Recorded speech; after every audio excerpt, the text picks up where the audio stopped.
ঋণাত্মক 1, 7 নিম্নোক্ত একঘাত বিশিষ্ট সমীকরণগুলোর কি একটি সমাধান হতে পারে? প্রথম সমীকরণটি হচ্ছে x যোগ 2y সমান 13। পরের সমীকরণটি হল 3x বিয়োগ y সমান ঋণাত্মক 11। উভয় সমীকরণকে সিদ্ধ করতে পারলেই ঋণাত্মক 1, 7 এই সমীকরণ দ্বয়ের একটি সমাধান হবে। অন্যভাবে চিন্তা করলে বলা যায় x সমান 7 এবং y সমান x সমান ঋণাত্মক 1। সমীকরণ দ্বয়ের একটি সমাধান হওয়ার জন্য x সমান ঋণাত্মক 1 এবং y সমান 7 দ্বারা উভয় সমীকরণকে সিদ্ধ হতে হবে। তাহলে চলো চেষ্টা করা যাক। এটি প্রথম সমীকরণের ক্ষেত্রে সিদ্ধ হয় কিনা দেখি। এখানে আমাদের পরীক্ষা করে দেখতে হবে যে যখন x এর মান ঋণাত্মক 1 এবং y এর মান 7 হয় তখন x যোগ 2y সমান 13 হয় কিনা। তাহলে এখন ঋণাত্মক 1 যোগ 2 গুণ 7 y এখানে হবে 7 সমান 13 হবে। এখানে প্রশ্নবোধক চিহ্ন দিয়ে রাখি, কারণ আমরা এখনো জানি না এরা সমান হবে কিনা।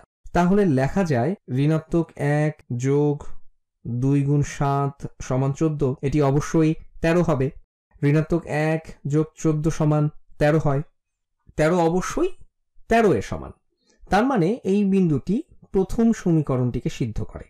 প্রথম সমীকরণটির সমাধানের লেখচিত্রে এই বিন্দুটি আছে, বা সমাধানের রেখার বরাবর কোনো স্থানে এই বিন্দুটি পাওয়া যাবে। এখন দ্বিতীয় সমীকরণটি দেখি। এখন নীল রং দিয়ে লিখব। আমরা লিখব 3 গুণ ঋণাত্মক 1 বিয়োগ y মানে বিয়োগ 7 সমান ঋণাত্মক 11। চলো শুরু করা যাক।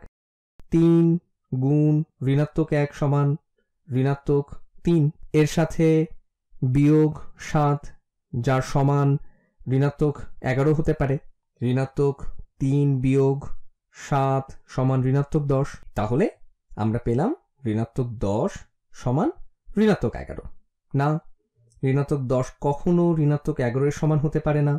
তার মানে x সমান ঋণাত্মক 1 এবং y সমান 7 এটি দ্বিতীয় সমীকরণকে সিদ্ধ করে না। অর্থাৎ এই বিন্দুটি দ্বিতীয় সমীকরণের সমাধানের লেখচিত্রের উপর বসে না। তাহলে এই বিন্দুটি এই সমীকরণ দ্বয়ের সমাধান নয়। তার মানে উত্তর হবে না, এই বিন্দুটি প্রথম সমীকরণকে সিদ্ধ করে কিন্তু দ্বিতীয় সমীকরণকে সিদ্ধ করে না। সমাধান হওয়ার জন্য দুটি বিন্দুকে উভয় সমীকরণকেই সিদ্ধ করতে হবে।